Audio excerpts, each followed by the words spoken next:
جو مال تمہاری بیویاں چھوڑ مریں، اگر ان کے اولاد نہ ہو تو اس میں سے نصف تمہارا ہے، اور اگر ان کے اولاد ہو تو ترکے میں تمہارا حصہ چوتھائی ہے۔ لیکن یہ تقسیم وصیت کی تعمیل کے بعد جو انہوں نے کی ہو یا قرض کے ادا ہونے کے بعد جو ان کے ذمے ہو کی جائے گی، اور جو مال تم مرد چھوڑ مرو، اگر تمہارے اولاد نہ ہو تو تمہاری بیوی کا اس میں چوتھا حصہ ہے، پھر اگر تمہاری اولاد ہو تو ان کا 8واں حصہ ہے۔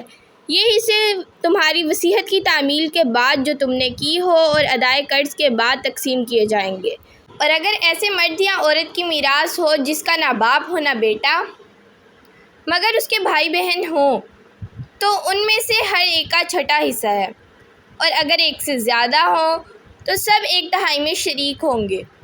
یہ حصے بھی بعد ادائے وصیت و قرض، بشرطے کہ ان سے میت نے کسی کا نقصان نہ کیا ہو، تقسیم کیے جائیں گے۔